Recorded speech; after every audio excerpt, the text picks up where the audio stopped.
A Werewolf Shifter Romance, written by Amelia Hart. Chapter 1. The Fugitive Omega. The air in the whispering woods was thick with the scent of decay, a bitter perfume that clung to Lyra's fur and skin. It was the smell of the withering, a magical blight that was slowly but surely consuming the lichen lands. She could feel it in the fragile crunch of dead leaves beneath her worn boots, see it in the skeletal branches of the ancient oaks, and taste it in the dust-choked wind. Lyra was a ghost in this dying world, the sole survivor of the once proud Ashwood lineage, a remnant of a time when her family's connection to the land and its magic was a source of great power.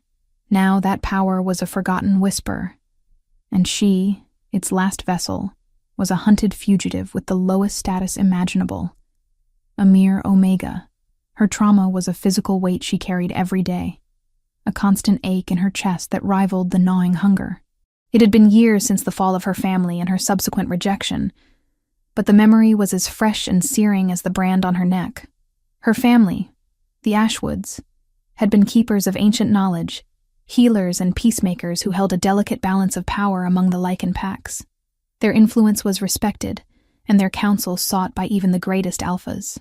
But a kingdom-wide political purge, led by a ruthless monarch who saw any power outside of his own as a threat, had branded her family as traitors. The Ashwoods were hunted and slaughtered. Lyra, then a young woman, was the only one to escape the massacre, a fragile thread of her bloodline still clinging to life. It was at this moment, amidst the chaos and fear, that she was found by Alpha Lucian.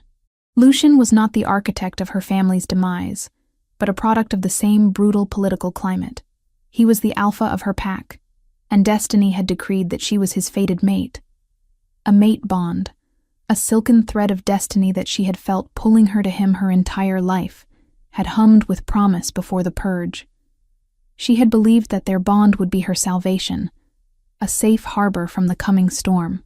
But Lucian's ambition was colder and sharper than any blade.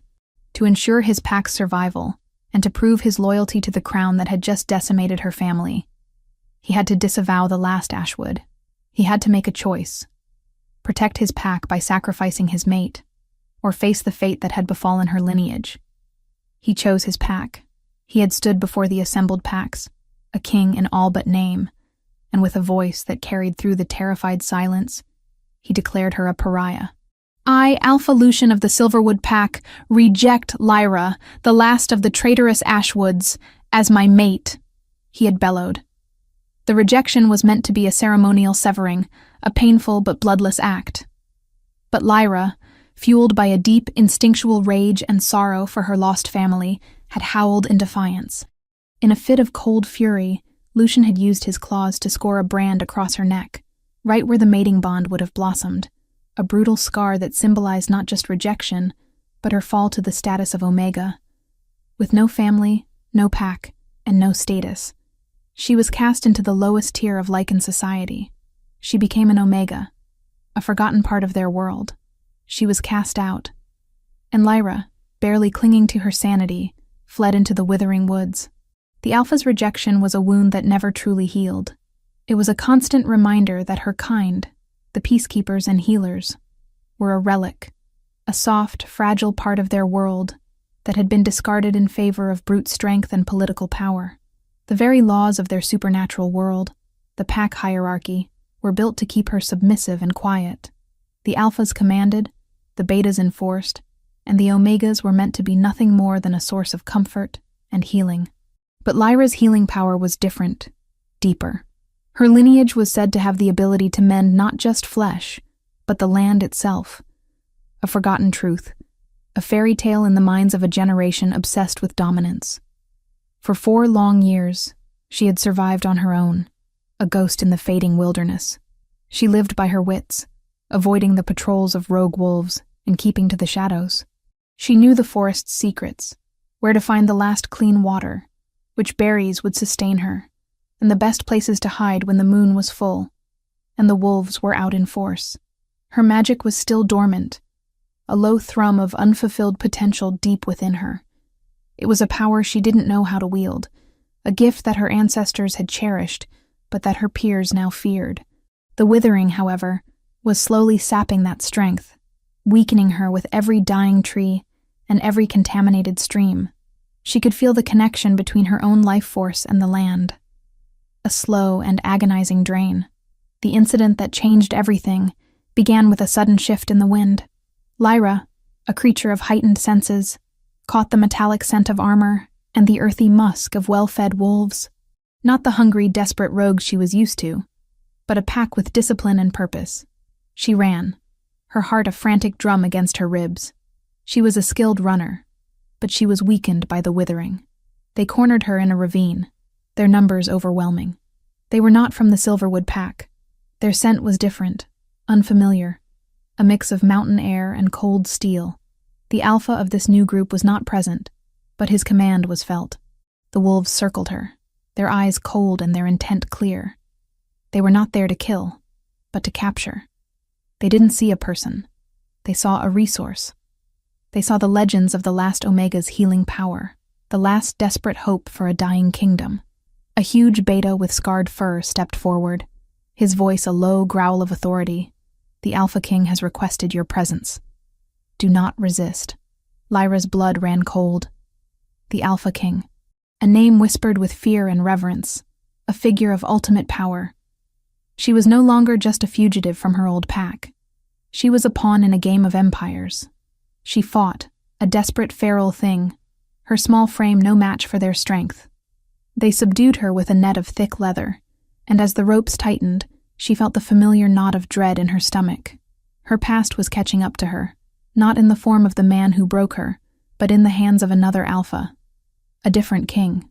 As they led her away, a prisoner in her own land, she saw the grim, stoic faces of the guards. She was a tool, a solution to a problem. And in her heart, she knew that for every alpha, every king, her worth would always be measured not by her heart, but by the power they could extract from her. Chapter 2. The Alpha King's Demand. The air in the throne room was as thin and cold as the marble beneath Lyra's bare feet. It smelled of polished stone, aged parchment, and the musky, dominant scent of a powerful lichen. She was no longer surrounded by the damp rot of the forest, but by a chilling, sterile opulence that spoke of power and authority. Her worn tunic and the dirt still clinging to her skin felt like a public shaming. A dozen lichen guards stood silent and unmoving along the walls, their gazes like daggers, their postures a testament to the iron discipline of their pack. She felt a familiar knot of dread tighten in her stomach, a feeling she had known intimately since the day of her rejection. This alpha was different from Lucian in his outward appearance, but his intentions felt achingly the same. At the far end of the immense hall, seated upon a throne carved from a single piece of dark, ancient wood, was the Alpha King. He was a figure of formidable power, a man in his prime, with dark hair cut short and a face carved from stone, all sharp angles and a jawline set with grim resolve. His eyes, a shade of molten gold, were fixed on her with an intensity that made her wolf whimper in her chest. His presence was not just felt, but pressed upon the very air she breathed, a silent command that demanded absolute deference. He didn't see a woman, a person who had suffered. He saw a solution, a tool. The weight of his scrutiny was a physical pressure, a constant reminder of her helplessness. She stood there, a small, defiant figure in the vast, imposing hall, the last of the Ashwoods, a name once synonymous with power, now a mere Omega. The contrast between her and the grandeur of the throne room was a deliberate and cruel act of dominance. You are the last of the Ashwoods. The Alpha King's voice was a low, resonant rumble that echoed in the vast space, devoid of warmth or empathy. The one with the Omega blood that can supposedly end this blight. He spoke the word Omega, like an insult, a curse. His tone was dismissive, as if speaking of an object rather than a sentient being. My scholars say your lineage holds the key to the withering. They say your blood, your ancient magic, is the only cure. He motioned to a scroll on a table beside his throne, a document of his own making, his own self-serving truth. They claim your family's connection to the land is a magic that can reverse the blight. I do not believe in old tales, but I am desperate. So, here you are, Omega. Lyra's chin lifted defiantly, her hands clenched into fists at her sides. Fear warred with a fierce, burning anger. She was tired of being a legend, a myth, a pawn in the games of powerful men. "My family's power died with them," she said, her voice surprisingly steady, despite the tremor in her hands. She met his gaze, refusing to be cowed. "The withering is a punishment for alphas who forget the old ways, who tear down ancient houses for their own selfish gain. Perhaps it is a curse you cannot undo with brute force or with a scapegoat. The true healers are gone, and you stand on the ruins of their betrayal, demanding their secrets from me, their sole survivor." A ripple of shock went through the guards. No one spoke to the Alpha King that way. His golden eyes narrowed to slits, and a dangerous growl rumbled deep in his chest. "You will not speak to me of punishment, girl," Thane said, his voice dropping to a low, perilous hiss. The air grew heavy, thick with the scent of his anger. "You are a prisoner brought here for a purpose. You will tell me what you know, and you will cooperate." He rose from his throne, his immense height casting a shadow that seemed to swallow the room. The scent of his dominance intensified, a crushing weight that threatened to force Lyra to her knees. This was his alpha command, a power that all Lycans were instinctively wired to obey. And yet, Lyra resisted. She forced her back to straighten, her gaze to meet his. Her blood burned with a defiance that was a legacy of her fallen family. She would not be broken again. She had survived the loss of her family, the humiliation of rejection, the lonely years in the forest. She would not bow to a new master. "My knowledge is not yours to command," she spat, the words a desperate act of defiance. "Your power means nothing to me. Your pack laws mean nothing to me. I am an Omega with no pack. You have no authority over me." The Alpha King took a step forward, his eyes flashing with fury. He was not used to being disobeyed. And then, a moment that shattered all of her prepared defenses. As he drew nearer, a sudden blinding sensation ripped through her. It was not a physical pain, but a spiritual one. A shockwave of recognition that pulsed through her very soul. The air shimmered between them, a tangible force of energy. It was the mate bond, an unmistakable pull of destiny that sang a song she had only heard once before. With Lucian, her body, her wolf, screamed at her to go to him, to submit to his power, to find refuge in his strength. But her mind, scarred and traumatized, recoiled in horror. It was a cruel cosmic joke, a monstrous twist of fate. A mate, another alpha, after everything. And he, too, was a king. Thane stopped dead in his tracks, his eyes wide with a look of pure, unadulterated shock. His face, once a mask of cold fury, was now a portrait of confusion and furious denial. He felt it too. The scent of her, the scent of his mate, flooded his senses, an unexpected warmth in the cold, sterile hall. He reeled, taking a step back, as if burned by her mere presence. The Omega, the solution, the last of a traitorous line, was his fated mate. The complication he had so feared was 1,000 times worse than he could have ever imagined. The bond pulsed between them, an invisible chain that threatened to unravel all his plans. He had to save his kingdom, his pack, his dying brother. He could not, would not, be weakened by this bond, this fate. He took a deep breath, fighting against the powerful pull that threatened to compromise his resolve. Lyra's wolf, desperate for the connection, yearned to go to him. But her consciousness screamed in protest, remembering the raw ache of a bond severed, of a heart shattered. The scar on her neck burned with a phantom pain, a warning. She would not be a pawn again. She would not trust an alpha, a king, a man who saw her as a means to an end, a curse or a salvation. He regained his composure, his face once again an unyielding mask of stone. But his eyes, those golden eyes, held a flicker of something she had never seen before. A fear that mirrored her own, a fear of the bond.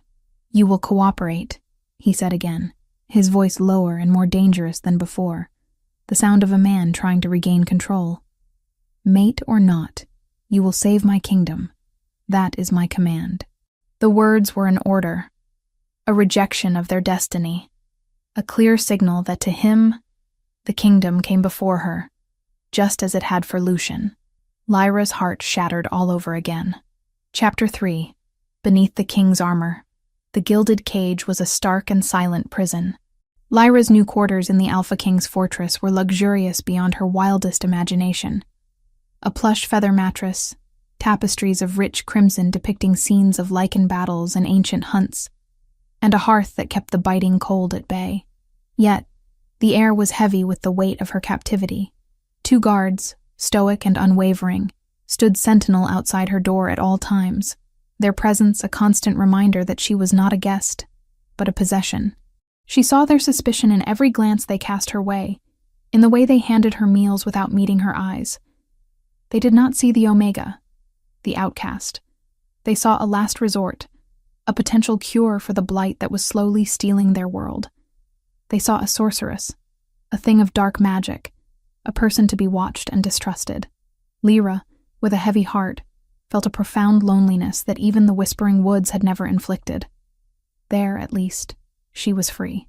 Here, she was a rare bird trapped in a cage, expected to sing a song she didn't know how to sing. The days passed in a blur of frustration and silent observation. The king's healers, ancient wolves with weary eyes, and a knowledge born of centuries of tradition, would visit her. They were well-meaning, but misguided. They tried to extract her power as if it were a potion, a physical substance to be siphoned from her veins. They would present her with flasks and vials, demanding that she produce her healing magic for them to study. They did not understand that her power was not a resource to be harvested, but an intrinsic part of her being, a connection to the world around her, to the very life force of the earth. Lyra knew they would fail, because they were seeking a physical solution to a magical wound. Her refusal was not an act of malice, but a simple truth. She couldn't do what they asked. Her refusal only solidified her image in their minds as a stubborn, perhaps even malevolent witch, holding her secrets close in a time of great need. The whispers followed her, an unseen chorus of a pack that saw her as the final hurdle to their salvation. Her defiance, however, was not total. During her supervised walks through the fortress's stone corridors and vast courtyards, she couldn't help but notice the signs of the withering's insidious creep. It was not just the land outside that suffered. The sickness had permeated the very walls of the kingdom. She saw it in the pale skin of the pups, in the coughing fits of the elderly, in the growing despair in the eyes of the warriors who returned from patrol with a weariness that went beyond physical exhaustion. The sight stirred something deep within her, a dormant instinct of her Ashwood lineage. Her ancestors had been healers, their purpose to mend the broken, to bring life where there was none. She felt an uncontrollable pull to help, a desire that transcended her own pain and fear. One afternoon she passed the infirmary and saw a young boy, a pup, no older than 6, struggling to breathe. His small chest racked with a fever that burned like a fire. His mother, a beta guard, held his hand, her face a mask of silent grief that Lyra knew all too well. It was a familiar ache, the same one she felt for the dying trees in the forest, the same one that had driven her ancestors to heal. Without a word, she slipped away from her guard, drawing on a subtle, unseen magic. She moved with an innate grace, a fluidity that betrayed the years of hardship she had endured. From a small, neglected garden in the courtyard, a place of withered roses and dying herbs, she gathered a handful of the last remaining belladonna and poppies. She crushed them with her own hands in a small stone bowl she found in the garden, her fingers moving with a forgotten, instinctive rhythm, mixing them with a paste of river mud. It was a simple remedy, a balm to soothe a fever, to ease a pain, not to cure the entire blight. She returned to the infirmary, and without seeking permission, knelt by the boy's bedside. She laid the paste on his forehead, her touch light and full of a power she had never consciously harnessed, a subtle energy that flowed from her into him. It was an act of pure, selfless compassion, a stark contrast to the political machinations that had led to her capture.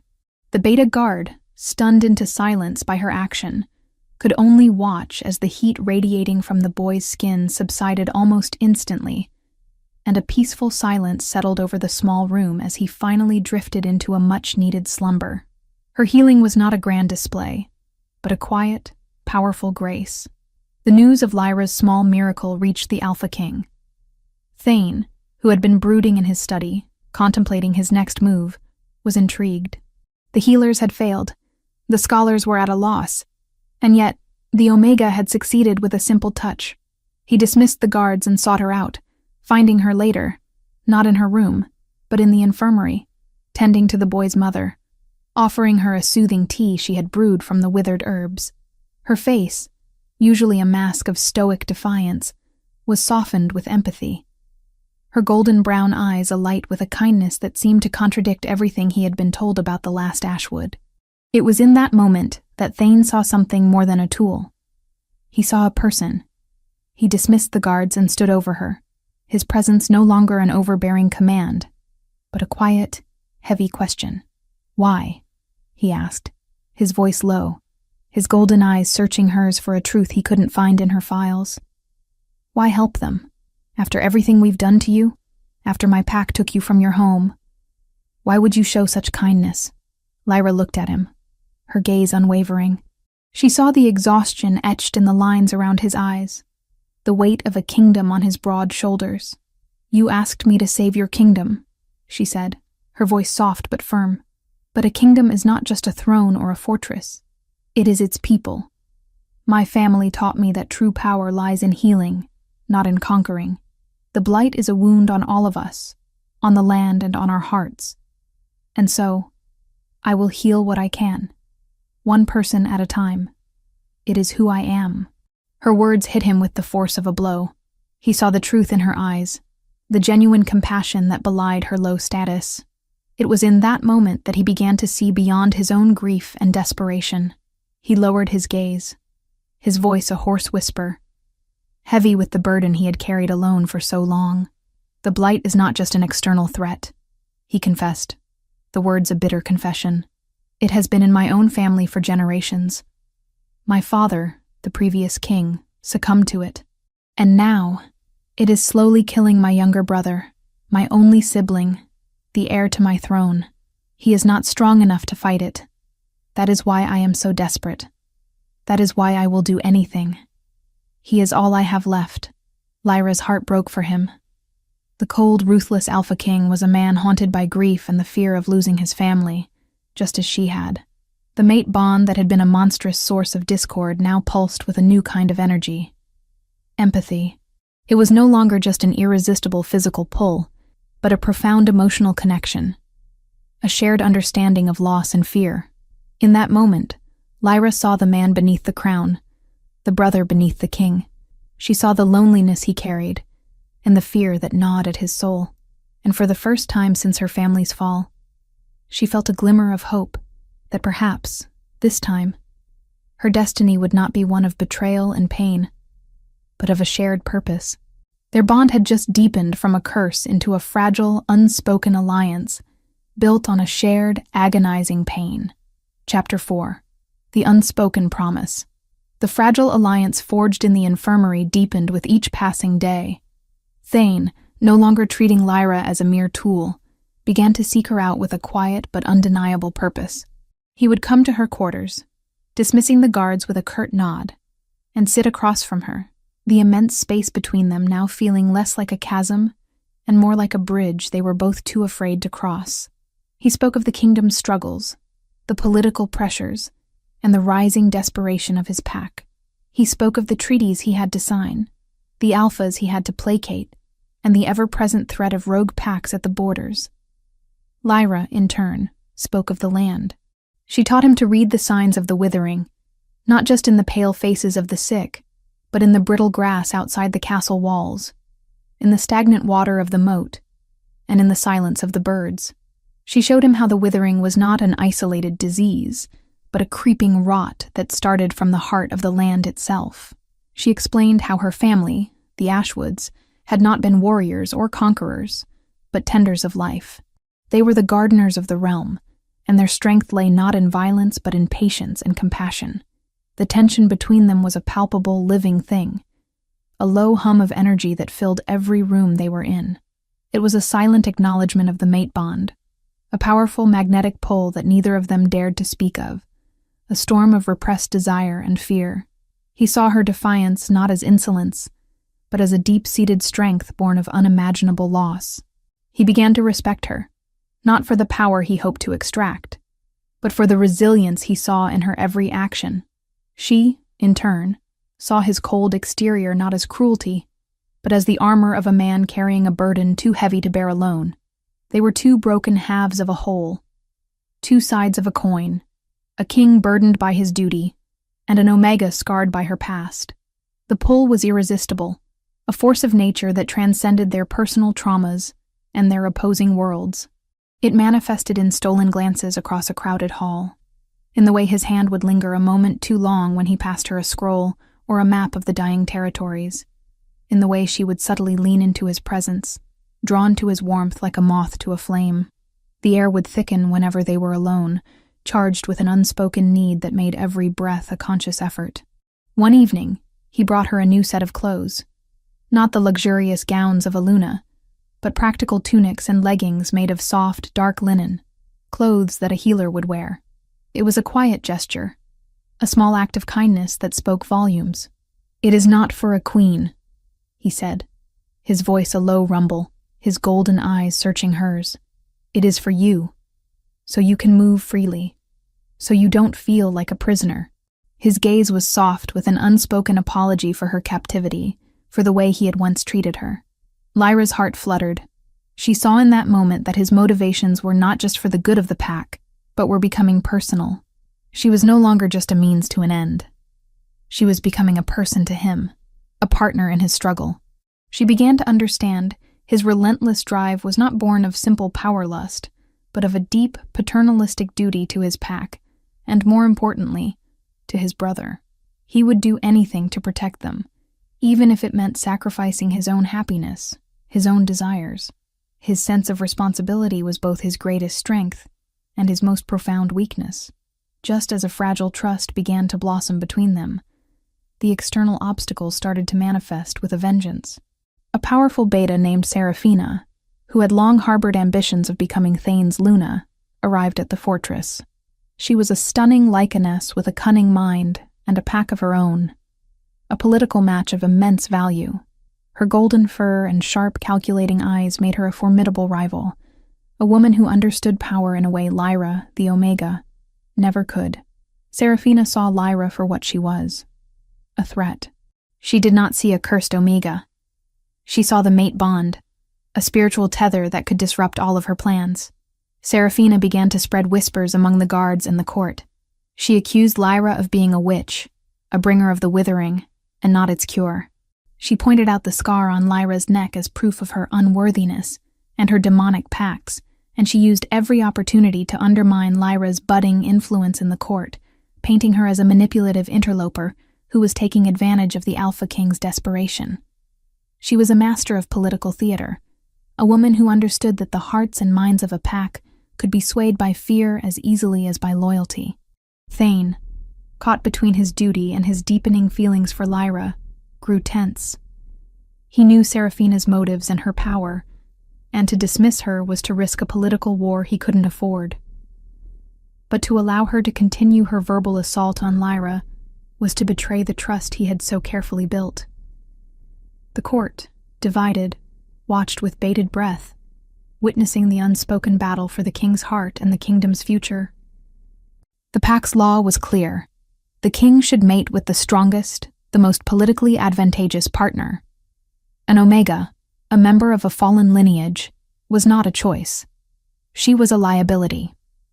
The whispers of the court, the subtle glances of the guards, all served as a constant reminder that their bond was an aberration, a danger to the very kingdom they were trying to save. The pressure came to a head one night when Lyra, unable to sleep, found Thane in the ancient castle library, studying the very scrolls that spoke of her lineage. The room was dark, lit only by a single candle that cast long, dancing shadows. He looked exhausted, the weight of his crown heavy on his brow. She walked up to him, a silent, comforting presence. He looked at her, his golden eyes filled with a raw vulnerability she had never seen before. He was not the Alpha King, but a man at his breaking point. "They say she is the better choice," he said, his voice a low whisper, referring to Seraphina. "They say I am risking everything for a myth, for a lie about an Omega who can heal the world." Lyra reached out, her hand hovering over his arm, a gesture of comfort. She felt the powerful muscles beneath the thin fabric of his tunic, the heat of his skin. The touch was a jolt, a silent acknowledgement of the desire that had been simmering between them. "What do you say?" she asked softly, her voice barely a whisper. He looked at her, truly looked at her, and in his eyes she saw her own reflection, but with a clarity she had never seen before. He saw not a tool, not a myth, not a prisoner, but his mate. The last vestiges of his resistance crumbled. He reached out and gently took her hand, his fingers lacing with hers. The mate bond surged between them, a torrent of powerful emotions, and for the first time, it was not a shockwave of pain, but a wave of profound peace. He leaned in, his lips finding hers in the dim light of the candle. It was not a kiss of passion, but of desperation, a silent declaration, a promise of a future they were both too afraid to imagine, but too destined to ignore. It was their first moment of intimacy, a quiet rebellion against a world that demanded their separation, a testament to a bond that was stronger than any pack law. The kiss was a silent answer to all of her questions, all of his doubts. It was the moment they stopped fighting fate, and finally, for the first time, started to embrace it. Chapter 5. The King's Despair. The air in the king's private library was no longer heavy with silent tension, but with the palpable energy of a shared quest. Lyra and Thane, their movements now a silent, synchronized dance, spent their days poring over ancient texts and brittle scrolls, their hands and minds working in tandem.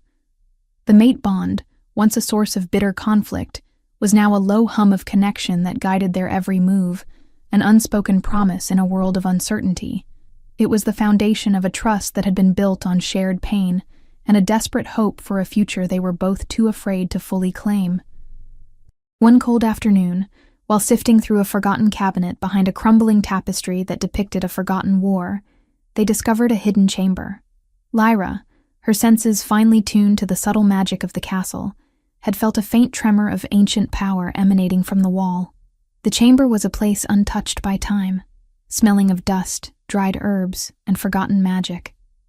Ancient stone tablets and glyphs lined the walls, each one a testament to a truth long buried.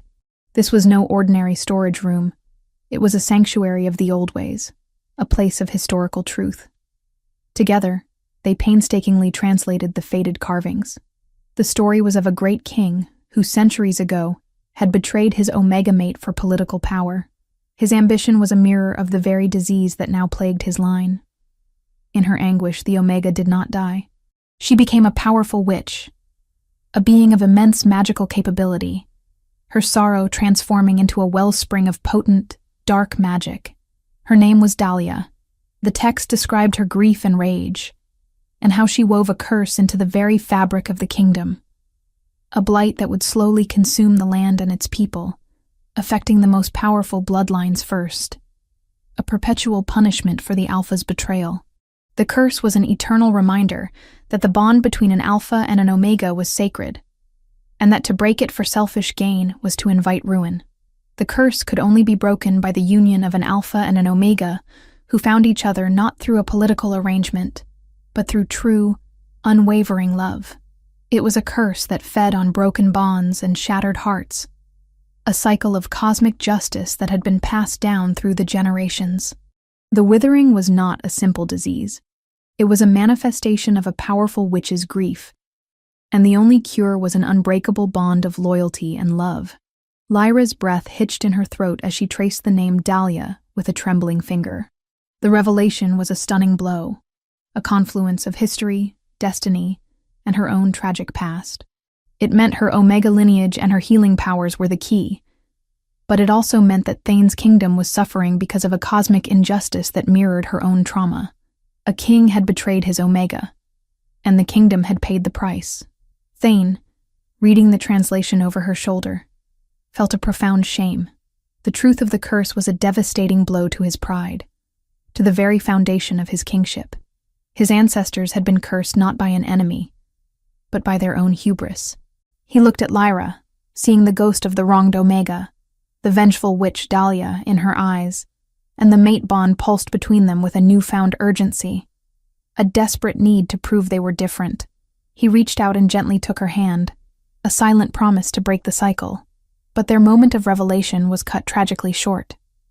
Seraphina, the ambitious beta who had been watching their movements with cold, calculating eyes, found a new weapon in her war for the throne.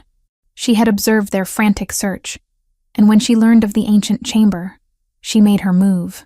She broke into the king's infirmary, where his brother, the young prince, lay, a fragile boy wasting away under the blight. She placed a small, dark object, a talisman Lyra had discarded in a moment of frustration, convinced it held no power, near the boy's bedside. It was a simple trick, but one that would have devastating consequences. She then raced to the council, her face a mask of feigned horror and righteous indignation.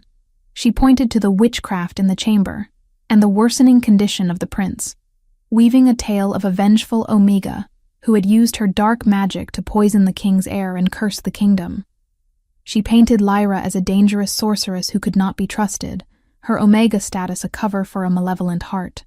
Her words were venom, and they found fertile ground in the fear and suspicion of a desperate court. Before Thane could even begin to process Seraphina's treacherous words, a new, more immediate horror erupted. A piercing horn, a sound of battle and aggression, echoed from the outer walls of the fortress. It was Lucian, Lyra's former alpha.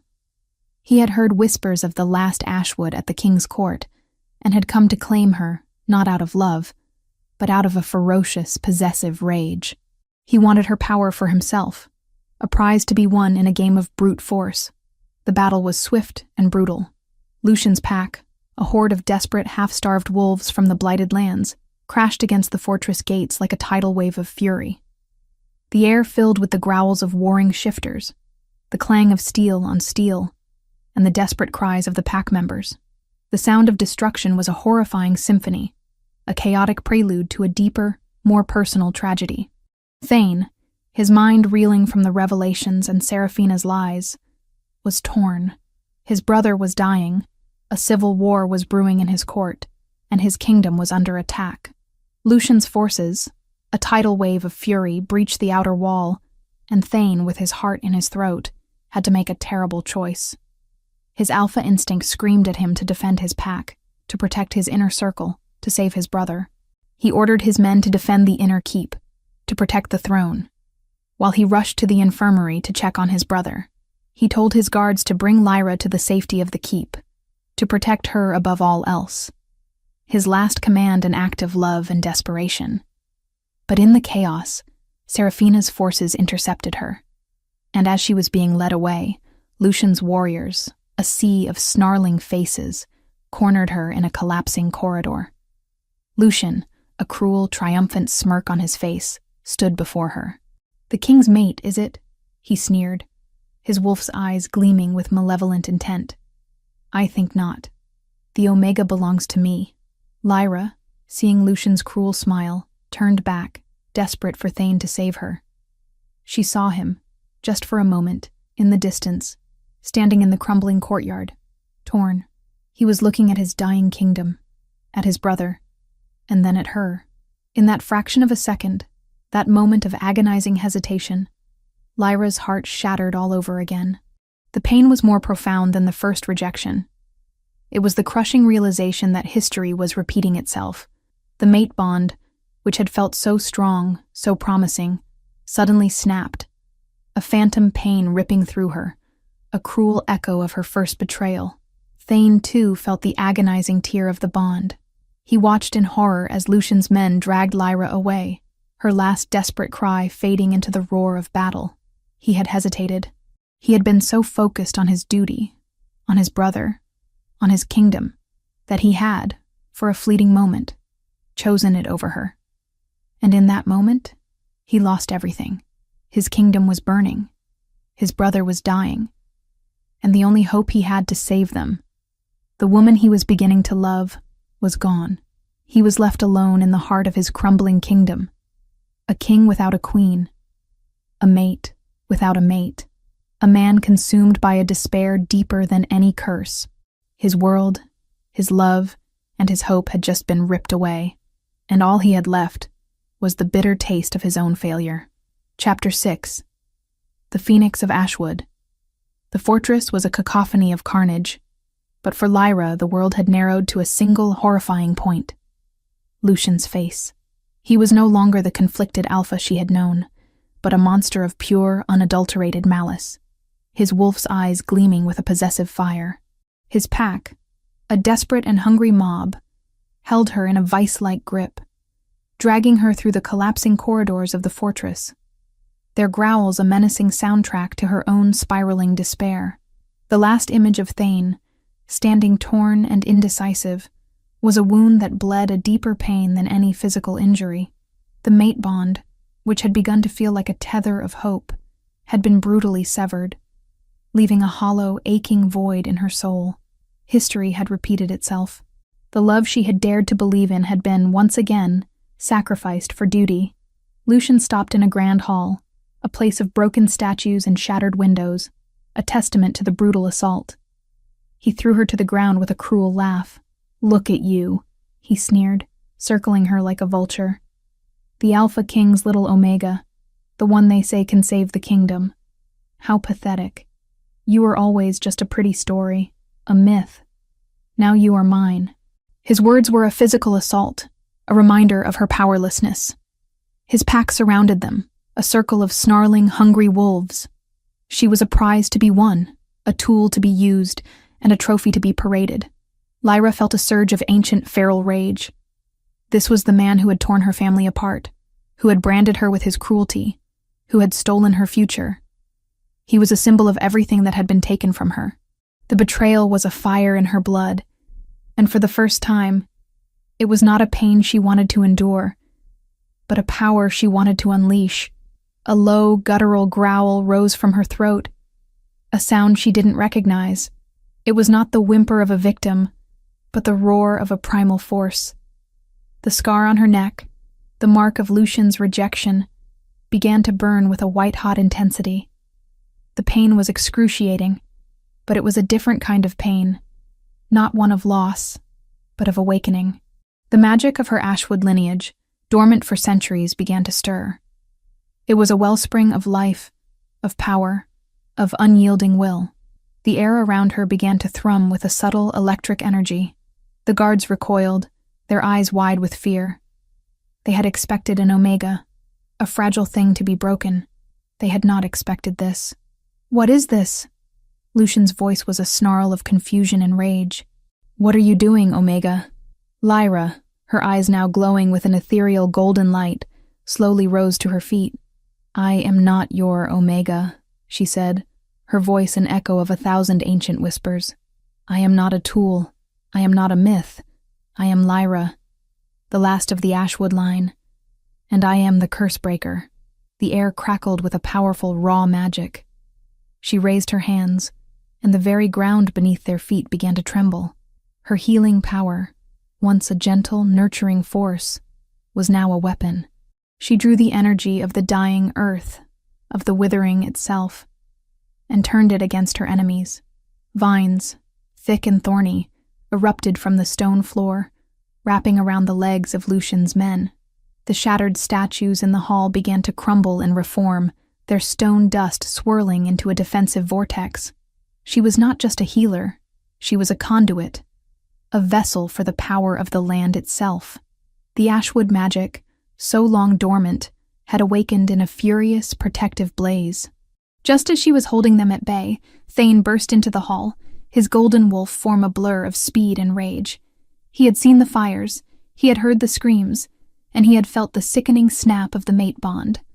The realization of his mistake, the agonizing weight of his hesitation, had fueled a despair so profound it had been forged into a weapon. He didn't come to defend his throne or his kingdom. He came for her.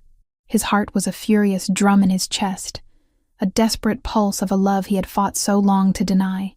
He saw Lyra, a figure of radiant, terrifying power, and he knew in that moment that she was not the curse, but the cure. Lucian, enraged by Lyra's defiance, lunged at her, his claws extended, aiming for her throat. But Thane, with a guttural roar that shook the very foundations of the hall, intercepted him.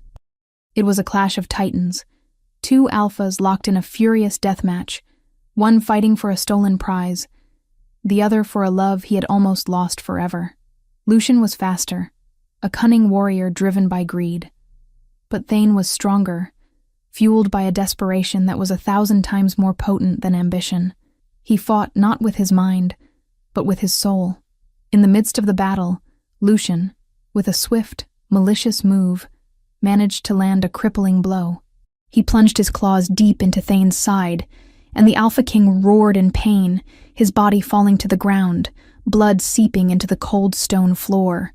Lucian turned his back on the fallen king, a triumphant smirk on his face, and lunged at Lyra, who was still holding his men at bay with her magic. He had won. He had defeated the king, and now the Omega, his prize, was within his grasp. But then, an act of supreme, selfless love. As Lucian's claws closed in on Lyra, Thane, bleeding and broken, lunged forward with a final desperate burst of strength. He threw himself between her and Lucian, his body a shield, taking the full force of the blow. Lucian's claws, meant to tear at her, plunged deep into Thane's back. Lyra watched in horror, the mate bond, which had been broken a moment before, suddenly igniting with a searing, agonizing fire. It was not a physical pain, but the spiritual shockwave of a love so profound, a sacrifice so pure that it shattered the very laws of their world. The act of true, selfless love broke the curse. The scar on Lyra's neck, the symbol of her rejection, flared with a brilliant white light. The ancient curse, the magic of the witch Dahlia, began to unravel. The withering, which had been slowly consuming the kingdom, was lifted. The stone statues in the hall began to bloom with life, their marble skins transforming into living plants. The dying flora outside the fortress walls, the brittle grass, the skeletal trees, all began to regenerate, their colors returning with a sudden, impossible vibrancy. The alpha who had rejected his mate for power had caused the curse. The alpha who had sacrificed his life for his mate, for love, had broken it. Lucian, confused and weakened, shrieked in terror as the magic he had sought to control turned on him, the thorny vines now tightening around his limbs, the very ground he stood on turning against him. He was no match for the raw power of the Cursebreaker.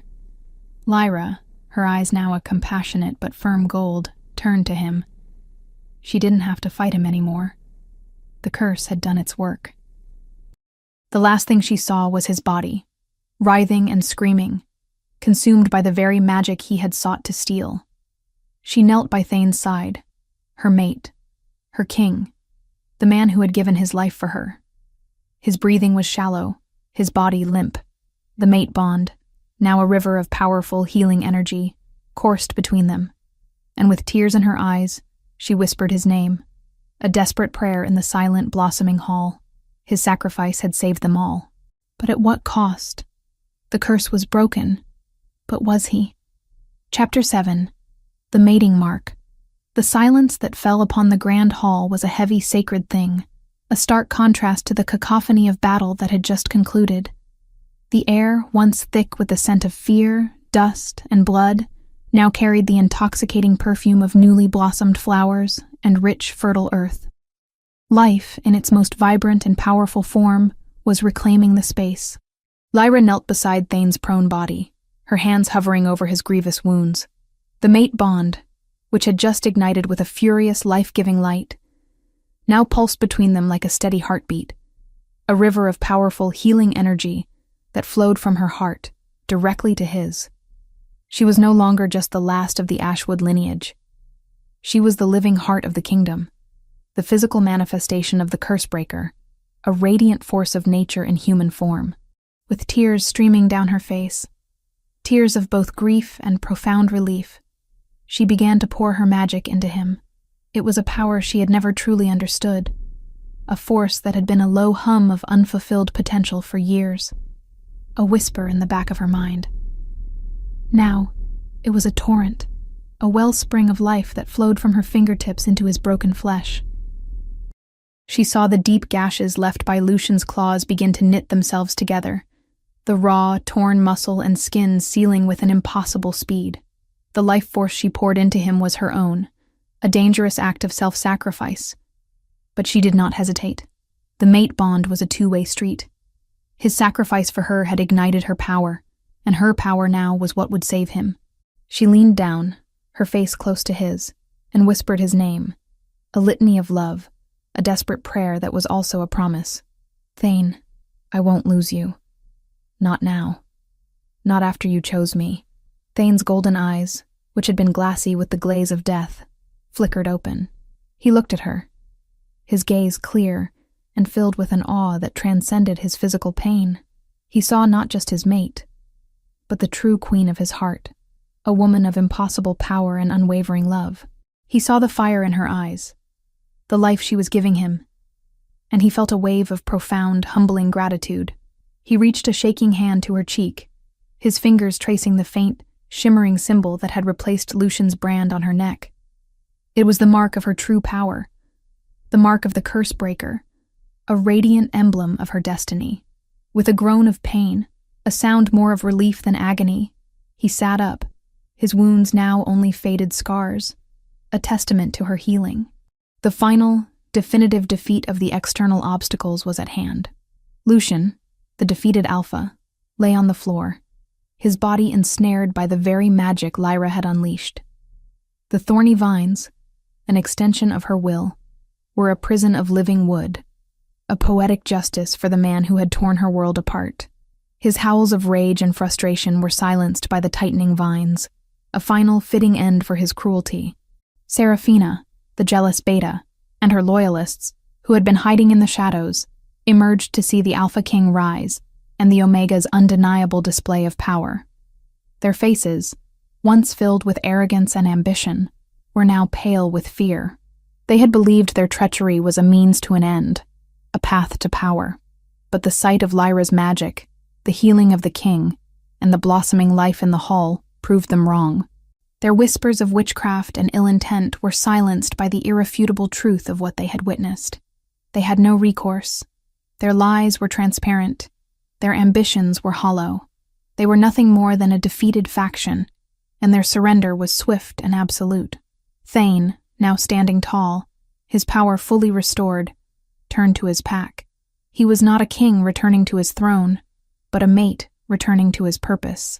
He held Lyra's hand, their fingers intertwined, the mate bond a tangible golden thread between them, a beacon of hope for all to see. Lucian's pack has been defeated, he announced, his voice a low, commanding rumble that carried through the still reverberating hall. Seraphina and her loyalists have surrendered. The withering, a curse born of a king's betrayal, has been broken by an alpha's love and an omega's sacrifice. We are no longer a pack of wolves ruled by fear. We are a family, a kingdom, guided by honor and love. His golden eyes, filled with a love that was a testament to his own transformation, settled on Lyra. My love for Lyra, the last of the Ashwood lineage, is not a weakness, but the source of our salvation. She is not a tool to be used, but a queen to be cherished. She is the true Luna of this kingdom. The ceremonial claiming, the final ritual of the mate bond, was not a public display of dominance, but a private, sacred moment between them, witnessed only by the ancient walls of the hall that had just been witness to their love and sacrifice. Thane led her to the center of the hall, where a patch of vibrant new grass had sprung from the stone floor. He knelt before her, an act of humble reverence, and with his eyes locked on hers, he spoke the words of the mate bond, not as a king to a subject, but as a man to his soulmate. With this pack as my witness, and with the ancestors as our guides, I, Alpha King Thane, accept you, Lyra, as my fated mate, my Omega, my Luna. I give you my heart, my soul, my pack, my kingdom. I will cherish you, protect you, and love you for all of my days." He then, with a tenderness that brought tears to her eyes, leaned forward and placed a gentle, possessive mark on her neck, just below the scar. It was not a brand of ownership, but a symbol of their unity, a sacred mark of their unbreakable bond. The scar of rejection, once a symbol of her pain, was now a backdrop for a mark of love, a testament to her past, but a promise for her future. Lyra, her heart overflowing with a love she had never thought possible, knelt and mirrored his words. "And I, Lyra of the Ashwoods, accept you, Thane, as my fated mate, my Alpha King. I give you my heart, my soul, my power. I will stand by you, heal you, and love you for all of my days." She sealed the bond with a kiss that was a promise of a new era, a new reality. With the bond complete, her power awakened even further. The raw energy of the land, the power of her Ashwood lineage, flowed through her freely. She felt the pulse of the earth, the rhythm of the life around her. She was no longer just a healer. She was a steward of the land, a living embodiment of the magic that had just saved them all. The transformation was complete. The outcast Omega, the last of her line, had been reclaimed, not just as a Luna, but as the true, powerful queen of the Lycan kingdom. Her destiny finally fulfilled. They were now one, their souls and their purpose intertwined forever, ready to lead their people into a future free of the curse. Chapter 8. A New Dawn. The withering was no more. The curse, a legacy of betrayal and sorrow, had been broken by an act of true love. The kingdom, once shrouded in a perpetual twilight of decay, was now bathed in the brilliant, life-giving light of a new dawn. The fortress, scarred by the recent battle, was not a place of mourning, but a monument to their resilience. Where stone had been broken, new vines of a vibrant green grew, their leaves unfurling in a silent testament to the queen's power. The air, once heavy with the scent of death, was now fragrant with the aroma of blooming jasmine and wet earth. The pack, defeated and broken by years of fear and desperation, was now united under a single, powerful, and merciful leadership. Alpha King Thane and Luna Lyra. Thane's recovery was nothing short of a miracle, a living testament to the power of their bond. The deep wounds Lucian had inflicted were now mere whispers on his skin, a stark reminder of the sacrifice he had made. He was no longer the cold, ruthless king who had seen the world in terms of power and politics. He was a king who had been brought to his knees by love, a man who had chosen his mate over his kingdom, and in doing so, had saved them both. His golden eyes, once so guarded and distant, now held a warmth and a depth that had been absent before. He ruled with a new kind of authority, one born not of fear, but of a fierce, protective love for his pack and for his Luna. The lessons of Lyra's Ashwood lineage, of healing and nurturing, were now the very foundation of his rule. The political machinations of Seraphina and the brutal savagery of Lucian were a part of a past they were destined to overcome. Lyra's transformation was even more profound. The fragile Omega, the outcast and the fugitive, was gone, replaced by a queen of grace, power, and unwavering resolve. Her connection to the land was no longer a dormant, whispered magic, but a conscious, vital force that flowed through her. She would walk through the castle courtyards, and plants would bloom at her feet. She would stand in the great hall, and the air would feel fresher, cleaner, as if the very space was breathing with her. Her past, once a source of deep shame and trauma, was finally healed. The scar on her neck, Lucian's brand of rejection, no longer felt like a wound. It was a symbol of her strength, a testament to her journey. It was a reminder that she had survived, that she had been broken and remade, not by a man's cruelty, but by her own inherent power. It was her history, a mark that proved she was not a victim, but a survivor, a queen who had risen from the ashes of her own destruction. Their rule was an intertwined tapestry of their individual strengths. Thane, the mighty Alpha, led with a commanding presence and an unwavering sense of justice.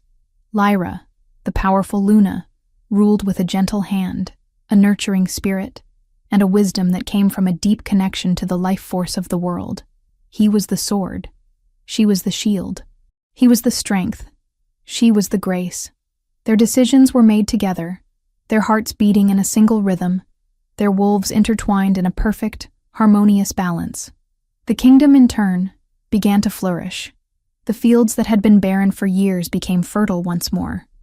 The streams and rivers, once stagnant and poisoned by the withering, now flowed with crystal-clear water.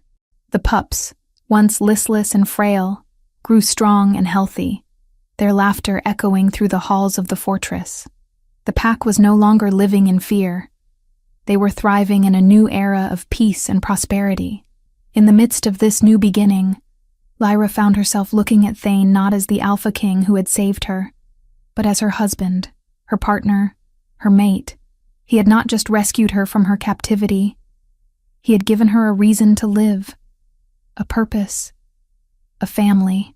He had shown her that love was not a weakness, but a power of its own, a force that could heal a broken heart and a dying kingdom. He would find her in the new royal gardens she had cultivated, and they would stand together, watching the sun set over a kingdom that was finally, truly alive. The mate bond, which had once been a source of such pain and sorrow, was now a source of deep, abiding happiness. It was a constant reminder that no matter what horrors they had faced, they had found their way to each other. One evening, Thane took her hand and led her to a small private clearing in the heart of the newly blooming forest. Under the silver light of a full moon, a symbol of their unity, he knelt before her, not as a king to a queen, but as a man to the woman who had saved his soul. "You were brought to me as a last resort," he said, his deep voice filled with emotion. "I saw you as a tool, a solution. I was blind. But you, my love, you saw the man beneath the king. You healed me, not just with your magic, but with your heart.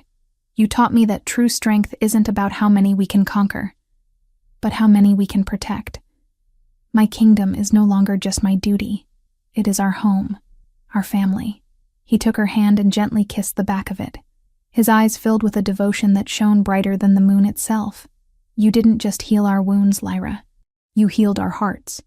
The curse is broken, but our love is the true magic."